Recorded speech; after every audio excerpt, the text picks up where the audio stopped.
नमस्कार शेतकरी मित्रांनो, दौलत सूर्यवंशी आगरी चॅनलमध्ये आपलं स्वागत आहे। शेतकरी मित्रांनो, आंबा या फळ पिकामध्ये आपण जास्तीत जास्त फ्लोरिंगसाठी, फ्लोरास येण्यासाठी, मोहर लागण्यासाठी ही फवारणी महत्त्वाची कॉम्बिनेशन घेत आहेत। या व्हिडिओच्या माध्यमामधून आपण बघू। तत्पूर्वी जर माझ्या चॅनलवर तुम्ही नवीन असाल तर चॅनलला सबस्क्राईब, लाईक, शेअर करा, कारण माझे असे नवीन नवीन व्हिडिओ तुमच्यापर्यंत पोहोचतील। तर शेतकरी मित्रांनो, आंबा या फळ पिकामध्ये जास्तीत जास्त असा मोहर येण्यासाठी आपल्याला एक कॉम्बिनेशन ही फवारणी आहे, ज्यामध्ये आपल्याला साप हे 40 ग्राम घ्यायचं आहे 15 लिटरच्या पंपसाठी।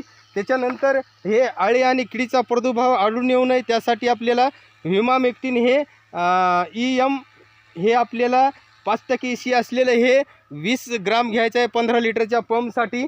आणि दुसरं जे आहे 13-40-13 हा विद्रोही खत आपल्याला वाटू सोल्युबल हे 80 ते 90 ग्राम घ्यायचं आहे 15 लिटरच्या पंपसाठी।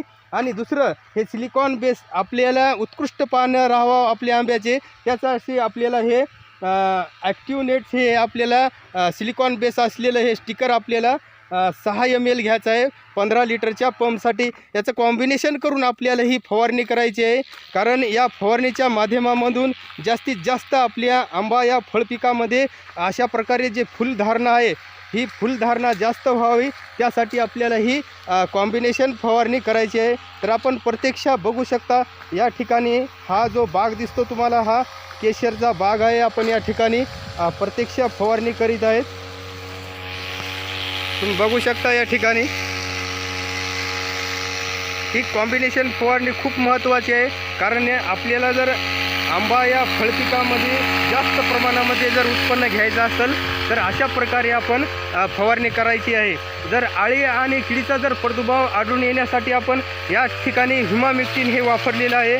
आणि 13-40-13 हे विद्रोही खत अशा फुलामध्ये जास्तीत जास्त फुलधारणा, मोहर हो यावा त्यासाठी आपण हे 13-40-13 हे विद्रोही खत वापरलेलं आहे। आणि तसंच बुरशीचा अटॅक येऊ नये म्हणून बुरशीचा या वातावरण जे आहे या वातावरणामध्ये दवबिंदू आणि ग्रामीण भागामध्ये धुकेसुद्धा धुईसुद्धा म्हणतात, त्या धुईच्या माध्यमामधून आपली फुलगळ होऊ नये त्यासाठी आपण या ठिकाणी साप हे बुरशीनाशक वापरलेलं आहे।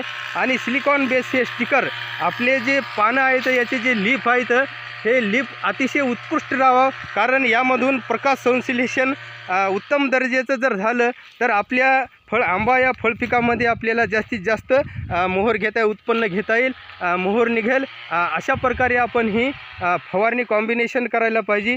तुम्हाला जर आंब्यामध्ये भरपूर जास्त उत्पन्न घ्यायचं असेल तर अशी ही फवारणी खूप महत्त्वाची आहे। शेतकरी मित्रांनो, तुमच्या इकडं जर असे जे आंब्याचे फळबागवाले शेतकरी असतात त्यापर्यंत हा जो व्हिडिओ आहे शेअर करा, कारण कितपत या व्हिडिओच्या माध्यमामधून शेतकऱ्याचा फायदा होईल। निश्चितच 100% आपल्याला जे अपेक्षित उत्पन्न आहे ते या व्हिडिओच्या माध्यमातून, या फवारणीमधून मिळेल। तोपर्यंत नेक्स्ट व्हिडिओमध्ये भेटू। तुमच्या इकडं जो कोणतीही फवारणी केलेली आहे आणि कुठला बाग, कोणती व्हरायटी आहे ते मला छोट्याशा कमेंटमध्ये कळा। तोपर्यंत धन्यवाद। हा जो बाग दिसतो तुम्हाला हा केशरचा फळबाग आंबा आहे। धन्यवाद।